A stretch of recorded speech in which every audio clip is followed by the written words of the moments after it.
네, 안녕하세요. 유현태입니다. 네, 오늘은 지난 주말에 있었던 제주 SK 대 울산 HD의 경기를 리뷰하러 왔습니다.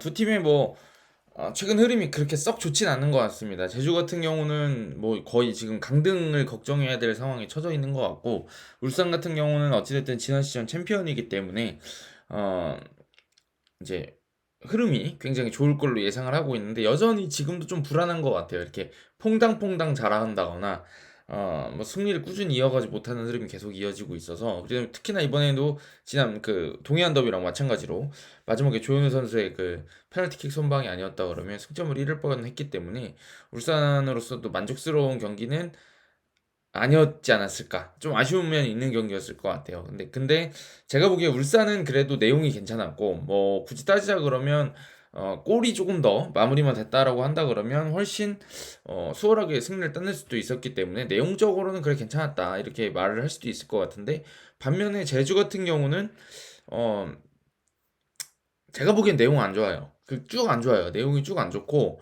결과까지 가지고 오고 있지 못하기 때문에 지금 제주는 팬들께서도 지금 응원 보이콧을 하고 계시고 그런 게 좀 이해가 되는 상황인 것 같습니다. 그래서 오늘 같은 경우는 뭐 제가 이제 주로 말씀드리고 싶은 거는 제주 왜 이렇게 못하는 건데? 라는 이야기를 한번 제가 느낀 대로 이번 경기를 또 보면서 말씀을 좀 드리고 싶고 그 다음에 울산 이야기를 좀 드리고 가려고 그러는데 생각해보니까 울산 얘기가 좀 짧을 것 같으니까 울산 얘기부터 하고 그 다음에 제주 얘기를 저 나름대로 한번 이야기를 한번 해보도록 하겠습니다. 그게 좋을 것 같아요. 자, 일단 울산 같은 경우는 뭐 저는 이번 경기에서도 나름대로 본인들이 좋아하는 식의 운영 잠시만요. 이거 좀만 옮기고 해야 되겠다. 네. 나쁘지 않은 운영을 저는 했다고 생각해요. 왜냐면은 그 전반전에 이제 저는 경기력이 좀 더 좋았다고 생각하는데 전반전에 그 제주랑 어 그 하이라이트를 한번 돌려보시면 울산 제주 하이라이트를 돌려보시면 상당히 그 제주의 공격진을 잘 공략했어요. 그러니까 대체로 썼던 방식들이 이 제주의 그 제가 뒤에서도 말씀드리겠지만 제주의 최종 수비 라인이 이렇게 깊은 라인을 서질 않고 좀 앞으로 전진해 있는 그 라인을 섰거든요 전반전에. 근데 전 이거는 이제 제주의 어떤 패착이랄까 전술적인 미스였다고도 생각을 하는데 이렇게 라인이 적당히 높아진 상황이니까 이 뒤를 적극적으로 파고들면서 울산이 상당히 좀 좋은 공격들을 많이 펼쳤습니다. 그래서 전반전에 그 득점이 나왔던 득점이 나왔던 루빅손의 득점도 보시면 이 뒤에서 이 제일 바깥쪽에 있는 거죠. 루빅손이 이제 왼쪽 풀백인데 요즘에 전진을 해가지고 공격할 때는 왼쪽 그 미드필더처럼 거의 공격수처럼 배치가 되기 때문에 이 상황에서 이 뒤를 파고드는 거죠, 사실. 이게 단순하지만 지금 그 제주의 최종 라인이 좀 높아져 있고 여기 이 뒷라인이 여기가 좀 높아져 있고 여기를 촘촘하게 쌓으면서 이 공간은 굉장히 좋게 쓰려고 한단 말이에요, 제주가. 이 공간을 좁히려고. 그러면은 이제 생각할 수 있는 방법이 그래 그럼 여기 이 좁은데 여기 왜 들어가? 라고 생각하고 그냥 여기다 바로 때려 넣는 거죠. 근데 이게 지금 눈이 맞아야 되고 침투가 잘 돼야 되는데 이게 제 생각에는 첫 번째 골 장면 보시면 아시겠지만 여기서 김영권 선수를 좀 너무 놔두는 경향이 좀 있어요. 제가 느끼기에는. 그러니까 김영권이라는 선수가 워낙 패스가 좋은 선수인데 롱패스도 가능한 선수고 또 스루패스도 하는 선수인데 여기서 압박을 해가지고 전진 패스를 못하게 해야 되지 않았을까라는 생각이 드는데 이게 여기서 잘 안 되다 보니까 이 뒤로 바로 넘어가고 이렇게 들어오면서 마무리하는 형태가 돼버렸죠. 근데 이거 말고도 뭐 전반전에 이 뒤로 에릭이 파고든다거나 대각선으로 뛰면서 여기서 이제 패스가 이렇게 들어옵니다. 이런 식으로 제주의 뒷공간을 빠져들어간다거나 아니면은 이제 여기를 뭐 다른 그 보현이치 그 태클에 넘어졌던 장면 이런 것들을 보더라도 이쪽에서 볼을 잡고 있다. 예를 들면 반대쪽에서 볼을 잡고 있다. 이쪽에서 그러면 자연스럽게 이쪽에서 공을 잡고 있으면 일루 잘라 들어가면서 언더랩이라고도 하죠. 뭐 하프스페이스로 침투한다고도 하고 이쪽으로 빠져 들어가면서 결론적으로 말하자 그러면 이 제주의 수비 뒷공간 이 뒷공간으로 침투해 들어가면서 속도를 붙여가지고 흔들려고 많이 노력을 했습니다. 그래서 이 공간이라든지 이 공간, 이 수비 사이사이 공간에 울산 선수들이 잘 빠져들어가면서 나름대로 찬스를 잘 만들었습니다. 사실. 그래서 전반전에는 뭐 한 골 정도면 나쁘진 않은 성과긴 했지만 제가 보기에는 좀 울산이라고 한다면 좀 더 골을 넣었어야 될 것 같고 후반전에는 또 제주가 이제 그 아무래도 좀 더 공격적으로 나서다 보니까 지고 있는 상황에서 힘을 좀 뺀 경향도 있고 또 울산이 중원 싸움에서 전반에도 마찬가지였지만 굉장히 타이트하게 싸움을 걸면서 여기서 이기고 나서 쇼카운터 나가는 형태에서 저는 울산이 못해도 한 골은 더 넣었어야 된다고 봐요. 네, 물론 그 제가 나중에 이제 그 울산에 엄원상 선수가 올리고 에릭이 넣었던 장면은 제주 이야기를 들으면서 말씀드리긴 하겠지만 그 장면도 굉장히 좋았거든요. 그 장면도 사실 따지고 보면 그 아까 여기서 이게 이 사이로 빠져들어가는 이 수비 뒤 사이로 빠져들어가는 움직임 좋다 뭐 이런 말씀드렸었는데 그것도 생각해 보시면 그 엄문상 선수가 이쪽으로 빠져들어가면서 반대쪽이겠지만 이쪽으로 왼쪽이죠. 이쪽에서 일로 빠져들어가면서 패스 이렇게 받아가지고 크로스 강하게 올리고 이거를 이제 고승범 머리 거쳐서 에릭이 마무리하는 형태였거든요. 그러니까 이런 식으로 울산은 잘 빠져들어갔고 뭐 나름대로 잘 하긴 했지만 쇼커헌터 장면에서 그 뭐 라카바 슈팅이라든지 엄원상 선수 슈팅이라든지 뭐 이제 그 옵사이드로 취소된 김민혁 선수 장면이라든지 충분히 득점해줘야 될 장면들이 몇 개 있었거든요. 근데 그런 거에서 좀 마무리가 되지 않았던 게 울산한테는 아쉬운 점이었던 것 같습니다. 제 생각에는. 근데 이제 전반적으로 만들어가는 과정은 계속 괜찮아요. 근데 이건 있는 것 같아요. 저는 에릭이 들어오면서 조금 좋아지고 있는 상황인 거는 같습니다. 왜냐면 에릭이 그 전반전에도 김동준 선수, 후반전도 마찬가지입니다. 후반전도 그렇고 전반전도 그렇고 김동준 선수가 그 선방을 많이 해줬어요. 그게 아니었다 그러면 에릭이 한두 골 더 넣을 수도 있었다는 생각이 들긴 들어요. 어려운 장면이었지만 그 한 두세 개가 있었기 때문에 막힌 게 하나 정도는 더 들어갈 수 있었다고 생각을 하는데 에릭이 들어오면서 좋아지고는 있는 것 같지만 전반적으로 울산이 그렇게 다득점할 수 있는 팀은 좀 아닌 것 같습니다. 왜냐면 저는 이거는 김판곤 감독님의 어떤 색깔의 문제도 있다고 생각을 하는 게 뭐냐면 김판곤 감독님 자체가 많이 뛰는 아까도 말씀드렸지만 이 사이사이로 침투해 들어가는 움직임을 중요시한다 뭐 이런 말씀 드렸잖아요. 그리고 여기서 공을 뺏겼을 때 즉시 제압박하는 성향 이런 것들을 중요시하기 때문에 결국 어떻게 보면 선수들 개개인의 성향들이 다 부지런하고 다 빡세게 뛰고 다 어떤 침투하는 움직임 기동력이 좋고 많이 움직이고 그런 거는 좋아요. 경기 운영적으로는 좋은데 이게 선수 구성 자체가 아무래도 이렇게 하드워커들이 많이 있다 보니까 좀 골 결정력에서는 좀 아쉬운 면이 좀 있는 것 같습니다. 그래 이제 그런 게 반영되어 있는 게 사실 저는 허율 선수의 영입이었다고도 생각하거든요. 허율 선수가 이제 수비적으로도 빡빡하고 공격적으로도 버텨줄 수 있고 장신이지만 많이 뛰고 여러 가지 찬스를 만들 수 있는 선수지만 이 선수는 사실 저는 찬스가 5개 오면은 하나 정도, 2개 정도 마무리하는 선수라고 생각하거든요. 근데 반면에 있던 주민규 선수는 수비력도 좀 약한 것 같고, 그러니까 어떻게 보면 허일 선수보다 많이 뛰진 않고 빠르지도 않으니까. 그리고 뭔가 이 선수는 좀 골대 앞에 머물러 있는 느낌이 좀 있거든. 그러니까 등지는 플레이는 잘하지만 그런 느낌이 있는데 대신에 이제 주민규 선수가 있으면 그런 어떤 많이 뛰는 축구라고 하는 팀 컬러에는 안 맞을 수 있지만 주민규 선수는 확실하게 마무리해 줄 수 있는 선수고 또 이쪽 깊은 위치에서 본인이 두세 명을 버티면서 어떻게 보면 좀 옛날 느낌이긴 하지만 기동성보다는 어떤 힘 쪽에도 많이 무게가 가 있는 선수라 좀 다른 느낌이잖아요. 그런 것 때문에 득점력 측면에서는 울산이 좀 떨어지는 게 아닌가라는 생각이 들어요. 선수단 구성 자체가 해결사 능력, 해결사 기질을 가진 선수보다는 많이 뛰고 열심히 하는 선수 위주로 팀이 좀 꾸려져 있는 게 아닌가 라는 생각을 합니다. 네, 그런 것들이 제가 보기엔 찬스가 계속 나오거든요. 근데 이제 마무리가 잘 안 돼요. 그런 게 이제 라카바 장면이라든지 윤재석 선수 장면이라든지 이런 데서 좀 보이는데 그 라카바 이제 빈골대에 못 넣었던 거 그거 생각해 보시면 저는 그걸 오른발로 때렸으면 들어갔을 거라고 봅니다. 그걸 왼발잡이다 보니까 잡아놓고 왼발로 때리다 템포가 하나 죽었던 것 같고 전반전에도 그 윤재석 선수 쪽에서 하나 찬스 있었거든요. 그것도 생각해 보시면 윤재석 선수가 바로 슈팅을 때리면 더 좋았을 텐데 거기서 잡아놓고 잔발 따당 하는 순간 이제 태클이 들어오거든요. 저는 이제 그런 게 약간 타고난 공격수의 어떤 뭔가가 있다고 생각하는데 주민기 선수가 그런 요상한 타이밍 있잖아요. 반박자 빠르게 때린다든지 뭐 무릎으로 잡아놓고 그냥 바로 떨어지는 걸 때린다든지 그런 수비가 붙기 전에 하는 그런 어떤 특별한 슈팅 기술들이 있어야 된다고 생각하는데 그런 타이밍 잡는 능력이 그런 선수들이 좀 울산에 부족하지 않나라는 느낌을 좀 받습니다. 그래서 울산이 득점이 많이 안 나오는 것 같아요. 내용은 괜찮은 것 같은데 그래서 기복이 있는 경기력 그게 역시 문제고 그 다음에 이제 체력이 떨어지다 보니까 많이 뛰는 축구를 하다 보니까 후반전에 내려서 가지고 수비하다가 이제 실수들이 좀 나오는 것 같습니다. 이번엔 스웨덴 선수들이 연이어서 그 실수를 했었는데 어찌됐든 뭐 위기를 잘 넘었기 때문에 다음 경기부터는 좀 더 정신 차리고 해야 되지 않을까라는 생각이 듭니다. 저는 뭐 울산의 경기력을 뭐 평가하자 그러면 합격점을 주기에는 좀 어려웠던 것 같고, 그렇지만 나쁘진 않았다. 한 70점? 68점? 68점을 할까요? 한 그 정도 좀 줄 수 있었던 경기 같습니다. 자, 그 다음에 이제 제주 얘기를 좀 해볼 건데요. 저는 이제 제주를 제가 지금 제목에도 적어놨지만 반쪽짜리 축구다. 이렇게 생각을 합니다. 제가 지난 시즌에도 아마 리뷰를 드리면서 몇 번 이야기를 했던 것 같은데 그게 좀 개선이 되고 있지 않은 상황인 것 같아요.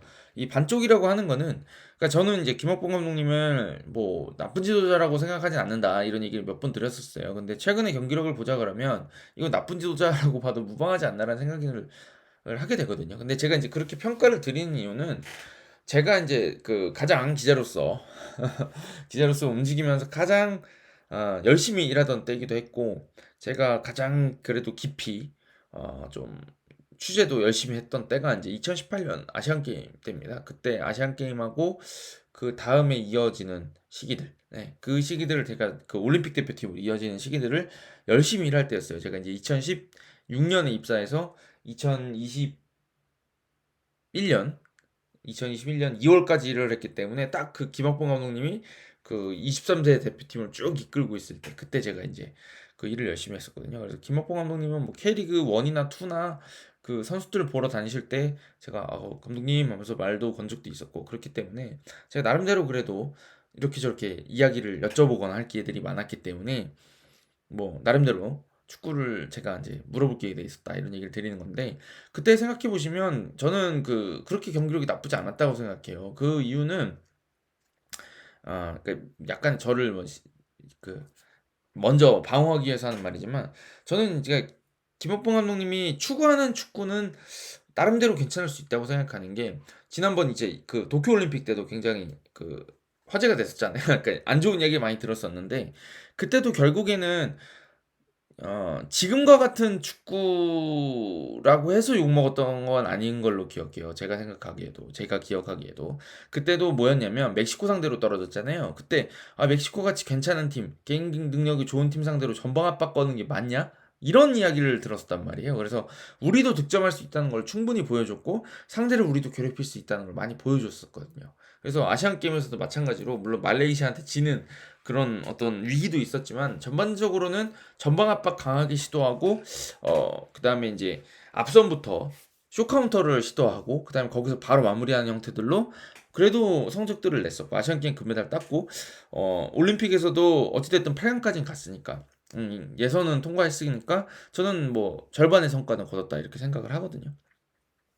근데 그런 상황에서 속도감 있는 축구, 그다음에 전방 압박하는 축구, 이런 것들이 저는 이제 나름대로 그 청사진 자체는 일리가 있다고 생각을 합니다. 근데 이제 이게 지금 제주에 와서 제가 기억하고 있던 김학범 감독님의 축구가 잘 안 나오고 있는 건 사실이고, 사실 지난 시즌부터 제주 축구를 보면 졸려 이런 이야기들이 많이 나왔습니다. 참 노잼이다. 이런 얘기들을 제 지인들하고도 이야기할 때 많이 얘기를 했었거든요. 제주 경기를 보면 후반전 중반부터 봐라. 제가 그런 얘기를 많이 했었거든요. 왜냐면 양쪽 다 지쳐야지 뭐가 나오지. 제주가 지치기 전까지는 무너지지도 않는데 그렇다고 상대를 넘어뜨리지도 못하는 축구거든요. 그냥 끈끈하긴 한데 그냥 끈끈하기만 한 축구. 그게 전 제주의 지난 시즌 팀 컬러였다고 생각하는데 이게 이제 저는 반쪽이라고 생각하는 겁니다. 근데 이제 최근에는 그 반쪽짜리 축구가 뭔가 더 삐그덕거리기 시작한 것 같아서 제가 이제 리뷰를 좀 해야겠다고 마음을 먹은 건데 이 반쪽짜리 축구라는 게 뭐냐면 전방 압박 시도합니다. 그래서 외형은 외형적으로는 제가 느끼기에는 상위권 축구 흔히 말한 제가 요즘에 자주 비유하잖아요. 좀 주도적인 축구를 하려고 하는 것처럼 보여요. 제 주도적인 축구를 하려고 하는 것처럼 보이고 때때로는 그렇게 높은 위치에서 끊어내서 본인들이 슈카운트에서 득점을 넣고 하면은 경기를 잘 풀어가기도 하기 때문에 그건 좀 일리가 있다고 보여요. 근데 이제 제주가 가지고 있는 어떤 전력이라든지 어떤 팀 이 리그에서의 위상이 하위권 팀은 아니고 중위권 정도 팀 혹은 이제 상위권을 노려봐야 되는 팀이잖아요. 어찌됐든 기업 구단이고 또 제주가 이제 SK로 팀 이름도 바꾸기도 하면서 네, 저 부천 SK 아닌가요? 어찌됐든 그래 제주 유나이티드에서 제주 SK로 팀 이름을 바꾸면서 올해 한번 제대로 잘해보자 이런 이야기들을 했었는데 그런 어떤 기대감을 고려하자 그러면 조금 더 공격적인 축구를 해야 되고 승리를 많이 따내야 되는 축구인데, 지금 보면 제주가 공격이 거의 안 돼요. 여유가 있을 때, 특히나 본인들이 점유율을 잡고 있을 때 제주가 과연 위협적인 공격을 펼칠 수 있는 팀인가? 라고 하는 게 조금 의문이 있죠. 그래서 제주 같은 경우는 제가 보기에는 수비하는 방식은 상위권처럼 수비를 해요. 주도적인 축구라는 팀처럼 수비를 하는데, 공격은 정말 하위권 팀들이 축구하듯이 하는 느낌이 좀 있어요. 예, 그래서 저는 반쪽짜리라고 생각해요. 그러니까 이게 예를 들면 대표적으로 우리가 이제 K리그 1에서 어떤 그런 조금 도전자 위치에 있는 팀을 따지자 그러면 저는 이제 대구 FC를 계속 떠올립니다. 대구 FC가 그 박찬현 감독님 체제에서 여러 번 변화를 시도하긴 했지만, 전통적으로 지금 K리그 1에서 계속 살아남은 거는 3백을 기준으로 해서 탄탄하게 뒤쪽에 수비 쌓고 앞쪽에 좋은 외국인 선수들하고 부지런한 우리나라 그 국내 선수들 세워가지고 역습을 펼치면서 득점을 올리고 점유율 30%여도 충분히 2대0, 3대0으로 이기는, 그게 이제 전형적인 대구 그 축구였다고 생각하고, 그게 이제 조금 하위권 팀들의 축구라고 한다 그러면 수비는 대구 쪽인 것 아니, 공격은 대구 쪽인 것 같아요. 본인들이 공간이 있고 역습 찬스가 있을 때는 공격이 좀 되는 것 같거든요. 근데 그렇다 그래가지고 수비도 그렇게 하냐? 또 그건 아니에요. 그러니까 그게 예를 들면은 우리가 이제 색깔 자체를 조금 밑에 있는 팀처럼 하겠다 그러면 아예 내려서 수비해야지 상대가 더 높이 전진하니까 거기서 역습을 나갈 수 있는 공간을 많이 확보할 수 있죠. 그러니까 내려서는 게 어떻게 보면 힘들지만 이득일 수도 있어요. 그게 상대를 더 끌어당기니까 역습을 하겠다 그러면. 근데 그렇게 끌어당기지도 않는다는 거죠. 근데 공격은 역습할 때처럼 공간이 있을 때 좀 더 잘하는 것 같아요. 그러면 반대로 전방 압박을 시도한다 그러면, 전방 압박을 시도할 때는 이거는 앞에서 싸우는 팀이기 때문에 끊어냈을 때 많은 선수들이 전진을 해야 되고 앞으로 이제 침투를 해 들어가는 축구를 해야 되고, 그 다음에 또 높은 위치에서 끊어냈을 때는 확실하게 마무리로 가야 되고, 그런 것들이 공격 전술에서 받쳐줘야지 그런 어떤 앞에서 싸우는 수비에 적합한 공격을 펼친다고 한다 그러면, 최근에 제주 같은 경우는 전방 압박을 시도하고는 있는데 그게 그렇다고 해서 끊었을 때 빨리 들어가서 공격을 할 수 있느냐, 공은 빼앗는데 그 다음에 뭔가가 없지 않냐 라는 생각이 들고, 전방 압박 시도하다가 오히려 빌드업을 잘하게, 상대방이 빌드업을 잘하는 경우에 그게 풀려서 오히려 고전하는 경우들이 좀 있는 것 같습니다. 그래서 상위권처럼 수비할 거면, 그러니까 주도적인 축구하는 팀처럼 수비할 거면 조금 더 세밀한 공격 전개를 할 수 있어야 되고, 쇼카운터에서도 그 다음에 이게 전방 압박을 하는 거는 사실은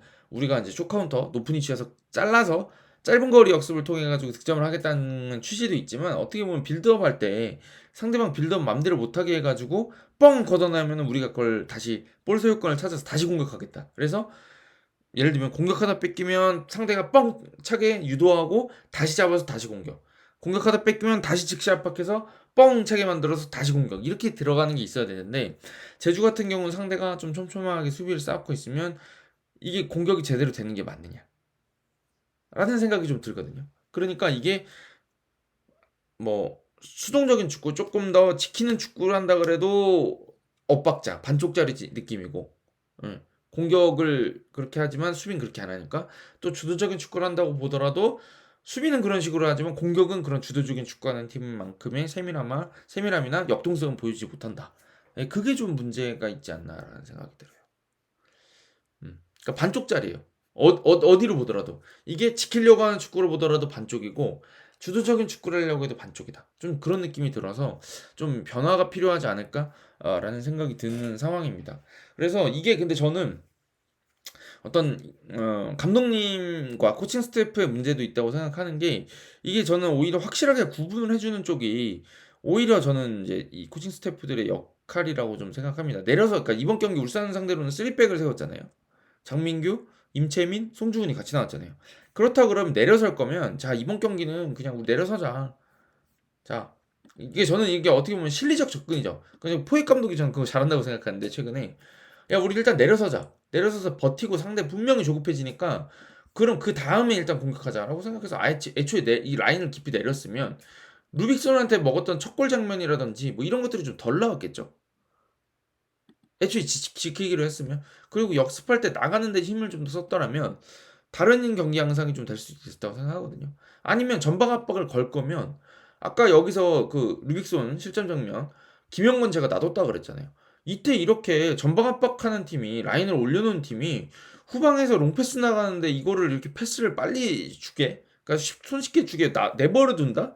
이것도 좀 아니거든요.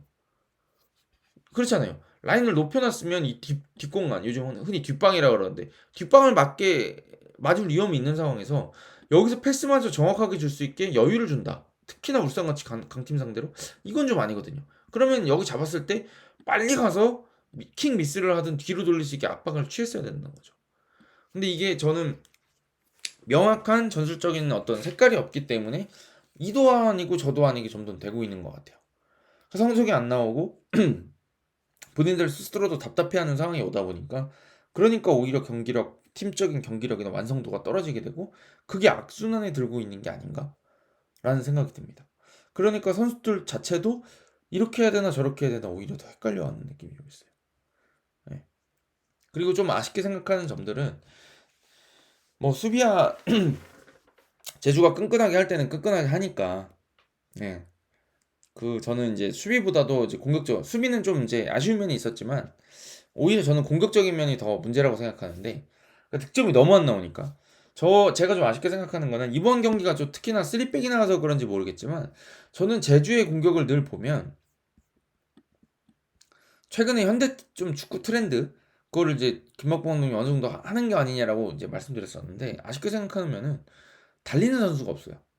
이게 안 되는 팀의 특징인데 이번 경기도 생각해보시면 미드필더에 이탈로랑 이창민 선수 나왔잖아요.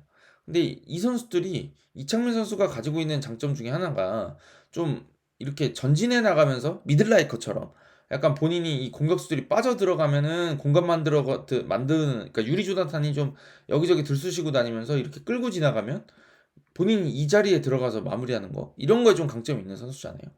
근데 이거를 아무도 안 하는 형태가 되어 있는 것 같아요.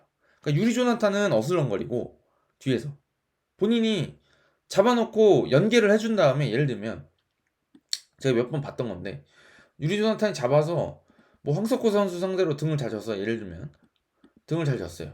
그래서 뒤에 내주던가 뭐 측면에 내줬어요. 패스 몇 번 좋은 적 있었잖아요. 근데 이렇게 됐을 때 이 선수는 뭘 해야 될까요? 예를 들면 이쪽에 깊은 위치에 이렇게 연결을 잘 해줬다. 그럼 이 선수는 이 공격수잖아 본인이. 그러면 이를 악물고서라도 골대 앞으로 가서 나한테 줘, 내가 마무리할게 라고 얘기를 해야 돼요. 근데 이게 이 선수 자체한테는 본인은 골 넣으러 가는 이기적인 플레이가 될 수도 있겠지만 팀적으로 봤을 때도 의미가 큰 건, 이 선수가 여기 공이 이렇게 들어가서 드리블 돌파하면 다 이 공을 기준으로 옵사이드가 설정이 되니까 여기 다 온사이드거든요. 그러니까 이 선수가 이 공까지, 동인선까지는 올라가도 옵사이드가 아니란 말이에요. 이거 옵사이드 아니잖아요. 수비가 안 따라오면. 그러니까 이 선수 따라갈 수밖에 없죠. 그렇게 되면 이 공간이 열리고 아까 제가 말했던 이창민 선수나 이런 선수들이 들어와서 마무리할 수 있는 공간들이 열리게 되는 건데 유리 조나탄이 받아놓고도 뛰질 않아요. 그래서 그 이번 경기 해설하셨던 이황재 해설위원도 유리 조나탄 보고 골대 앞으로 빨리 뛰어 들어가야 된다, 빨리 골대 앞 쪽으로 쇄도해줘야 된다, 이런 얘기를 막 많이 한단 말이에요. 그죠? 그게 안 돼요. 그리고 또 하나 아쉬운 거는 이게 미드필더가 이번 경기에서 두 명이 나와서 그럴 수도 있는데 이건 뭐 두 명만의 문제는 아니라고 저는 생각해요. 이런 위치로 그 하프 스페이스 쪽으로, 울산은 제가 이쪽으로 자꾸 침투해 들어간다 그러잖아요. 이 수비들 사이로. 이거를 지금 유리 조나탄이 안 한다 그러면, 예를 들면 유리 조나탄이 등으로 받아주는 거를 좋아하는 선수라서 계속 이제 스크린 플레이를 하겠다고 이쪽 버티고 있다 그러면 여기 있는 선수들, 미드필더 선수들이라도 올라가서 분산시켜줘야 되고, 속도를 내는 방법은 결국에 지금 전 제주의 가장 안타까운 점이 제주의 속도가 안 난다 라는 점이고, 그 다음에 측면에서만 속도가 난다라고 생각하는 거거든요. 근데 이제 이게 어떤 의미냐면 이쪽에서 공을 잡았어요, 윙포워드가. 근데 이때 제주가 속도를 내는 방식은, 속도를 낸다는 거는 이 선수가 달려 들어가서 속도 내는 것보다는 무조건 공격수, 우리 가담하는 공격수가 뛰고, 그러니까 예를 들면 이런 거죠. 이 뒤에 기다리고 있다가 이 뒤로 오버랩을 나가요. 예를 들면. 그러면 이 선수가 달리기 시작할 땐 느리죠. 하지만 이만큼 가속해서 여기가 오면 거의 최고 속도에 이를 수가 있어요. 그때 여기서 패스를 공간 쪽에다가 이렇게 밀어 넣어주면 이 선수는 감속하지 않고 달려가기 때문에 속도를 붙일 수가 있거든요. 근데 이 선수가 여기서부터 드리블을 4번을 상대로 1대1 드리블 치면서 들어간다 그러면 이 선수가 4번이 그냥 두겠어요. 덤빌 듯 말 듯 하면서 속도를 제어하려고 그러겠죠. 그러니까 이 침투에 들어가는 선수들이 있어야지 속도가 올라간다는 거거든요. 사실. 그래서 이게 그 울산 같은 경우는 이거에 거의 목을 메고 있잖아요. 침투하는 선수들 발 앞에 주기 이게 거의 지금 거의 지상 목표처럼 되어 있는 거라고 저는 생각하거든요. 근데 그게 너무 앞쪽으로 힘이 많이 가다 보니까 때로는 이제 울산한테 독이 되기도 한다는 건데 어찌됐든 저는 속도를 붙인다는 점에서는 의미가 있다고 생각해요. 근데 이거를 바깥쪽에 있는 선수들, 그러니까 뭐 안태현이라든지 김윤성이 붙이는 경우들은 종종 있습니다만 이 중앙 쪽에서 이렇게 뛰는 경우들 거의 없지 않아요. 지금 그렇지 않나요? 여기 윙포워드 쪽에 투입된 다음에 이 하프 스페이스라고 말하는 이 위치로 찜투에 들어가는 선수들이 거의 없어요. 이쪽에 들어오면 다 그냥 받아가지고 본인이 뭔가를 하려고 그러다 측면으로 나가요.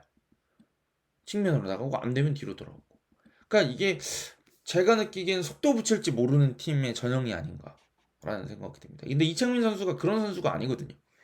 근데 팀이 전반적으로 뭔가 속도가 나지 않는 상황에서 선수 혼자가 뭔가 바꾸기가 어려운 느낌입니다. 지금 이제 뭐 저도 그 팬들 반응 보니까 이제 김봉수가 오면 달라질 거다 이런 말씀들을 하시는데 김봉수 선수가 있으면 달라질 수는 있습니다. 그 선수가 가진 성향을 봤을 때 김봉수 선수가 이제 최근에 김천에서 미드필더로 수비형 미드필더 이 3번 자리 여기에 서기도 하고 예전에 뭐 제주에 있을 때라든지 아니면 김천에서도 이 3백 섰을 때 이쪽 스토퍼에 있으면서 그냥 기다리고 있는 게 아니라 이쪽으로 잘라 들어가는 움직임도 자주 했거든요, 사실. 이런 게 이제 더해지면은 달라질 수는 있긴 한데 이게 아시다시피 팀이 잘 들어가고 있고 우리가 뭔가 하고자 하는 게 뚜렷해서 이 선수 움직임을 잘 살릴 수 있는 상황이라 그러면 살아날 텐데 이게 지금 팀이 전반적으로 침체되어 있고 잘 안 돌아가는 상황에서 김봉수만 왔다 그래서 이게 되냐? 그거 아닐 수도 있어요. 왜냐면 김봉수 선수가 이제 전진합니다. 근데 볼이 잘 안 들어와. 그럼 이 다음부터 갈까요, 안 갈까요? 예를 들면 이런 거예요. 김봉수 선수는 21번이 공 잡으면 내가 여기 뒤쪽에 기다리고 있다가 드리블 돌파 시도할 때 내가 여기 뛰어 들어가야지.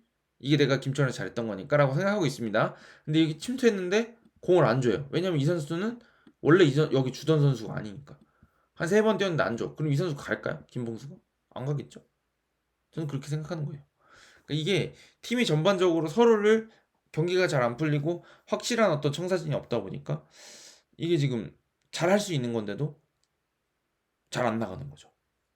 그러니까 각자 고군분투하고 있고 열심히 하고 있는 것처럼 보이는데 내가 이 선수를 어떻게 써먹어야 될지 팀으로 하나가 뭉쳐있고 동료로서 뭉쳐있는 게 아니라 얘 어떻게 움직일까? 이것보다도 그냥 발 앞에 있는 선수한테 주는 느낌이 있습니다. 그래서 남태희 선수가 엄청난 드리블러기는 하지만 이 선수가 그냥 단순하게 그냥 남태희 선수 발 앞에 넣고 야 네가 뚫어줘 라고 하기에는 뭐 메시는 아니잖아요. 중동 메시였지. 그러니까 이 선수가 한 명은 제가 보기에는 남태희 선수 그 정도 재능은 확실히 있습니다. 한 명이나 두 명을 상대할 수 있는 능력을 가지고 있는 선수인데 이 선수가 모든 수비진을 다 박살을 못 내거든요. 그렇다 그러면 남태희 선수한테도 1대1을 그러니까 1대1 정도만 해결할 수 있는 상대를 많이 만들어줘야 되고 그렇다 그러면 제가 느끼기에는 뭐 좀 바꿔보면 이런 상황에서 예를 들면 10번을 남태희라고 그랬을 때 여기다 침투시키는 거죠. 그러면 공 받아요. 그러면 잡으러 나올 때 얘만 받으러 나올 거 아니에요. 깊이 들어오면. 그럼 미드필더가 여기까지 따라 들어올 리는 없으니까. 왜냐면 침투했을 때 이렇게 따라 들어오겠죠. 그럼 여기서 남태희 선수가 1대1만 이기면 더 많은 찬스가 날 텐데 지금 같은 경우는 이 침투하는 움직임이 없다 보니까 남태희 선수가 이런 데서 공을 잡으니까 여기 있는 선수들을 같이 상대해야 되는 느낌? 그렇게 가는 느낌이 좀 있는 것 같습니다. 그러니까 속도를 못 붙인다는 거죠. 그래서 저 같은 경우는 제주의 빌드업 전개가 좀 단선적인 느낌이 좀 있어요. 여기 침투되면 중앙에 들어가면 일로 나가는데 이게 템포도 좀 느리고 연결 그 다음에 찾고 연결 이렇게 가는 느낌이 있거든요. 이런 거보다는 제가 느끼기에는 들어갈 때도 조금 빨리 들어갔다가 나가는 것도 과감하게 나가고 다시 뛰어 들어가면서 이렇게 연결하는. 그래서 중앙 측면 오가면서 좀 빌드업이 돼야 되는데 지금 같은 경우는 중앙에 넣었다가 측면에 나가면 측면에서 공격하고 공격이 끝나버리는 느낌이 좀 있어요.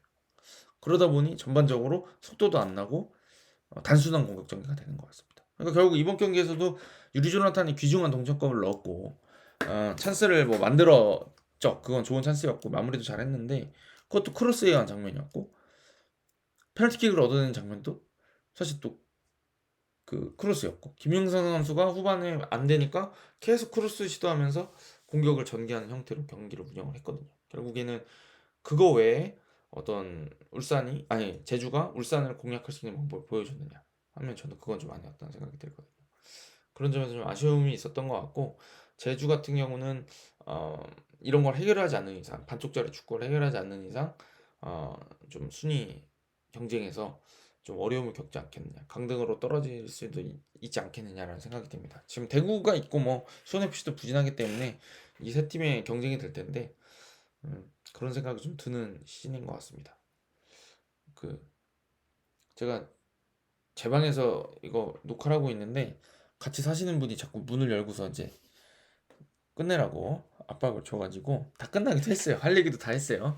그래서 오늘은 여기까지 하고 가보도록 하겠습니다. 네, 되면은 뭐 코리아컵도 리뷰를 할 텐데 코리아컵까지 뭐 리뷰를 하는 것보다는 저는 코리아컵은 좀 즐기면서 보도록 하겠습니다. 저희 또 부천도 잘 올라갔기 때문에 한번 즐겨보도록 하겠습니다. 자, 다음 라운드 경기를 가지고 다시 돌아오도록 하겠습니다. 여러분 감사합니다.